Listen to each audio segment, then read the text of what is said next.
d'en apprendre bien. David aurait failli quitter Victoria et les deux se chamailleraient très souvent. Le couple tente en vain de faire taire son ancien employé et en attendant, David tente de faire bonne figure en fêtant l'anniversaire de sa femme place Vendôme pour un brin de shopping joyeux, si vous voyez ce que je veux dire. Merci David. Ah, quand on a de l'argent. Britney Spears est enceinte, ce n'est plus un scoop, c'est plutôt le branle-bas de combat. Alors, première règle, Kevin, son mari, ira désormais fumer dehors, c'est elle qui l'a décidé.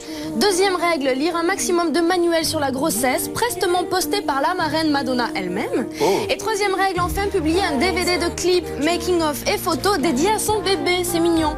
Et c'est en juin prochain que ce cadeau de naissance paraîtra. Eh bien. La semaine dernière, Usher est descendu à l'hôtel du richissime Donald Trump à New York.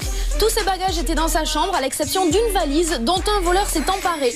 Quant à Usher, quand il s'en est aperçu, eh bien, il a appelé pour se plaindre Donald Trump en personne, qui a déclaré que Mr. Entertainment serait remboursé intégralement de ses 95 000 $.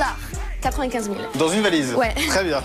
Alors qu'Alicia Keys reporte le tournage de la biographie d'une pianiste prodige des années 50, on aura de quoi patienter grâce au film de Gus Van Sant, Last Days.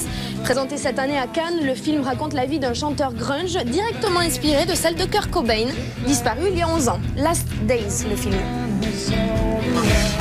Les Black Eyed Peas, grosse révélation de l'année dernière, sortiront leur nouvel album Monkey Business le 7 juin. Mais après la tournée qui s'en suivra, chacun prévoit une carrière solo, un album pour Fergie et Apple.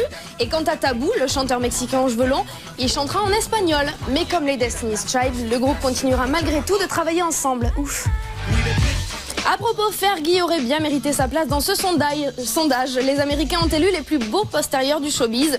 Si Beyoncé ne manque pas d'arguments, elle s'est fait coiffer au poteau par l'inégalable Jennifer Lopez, son aînée de 12 ans. Comme quoi, l'âge n'est pas toujours l'ennemi de la sensualité.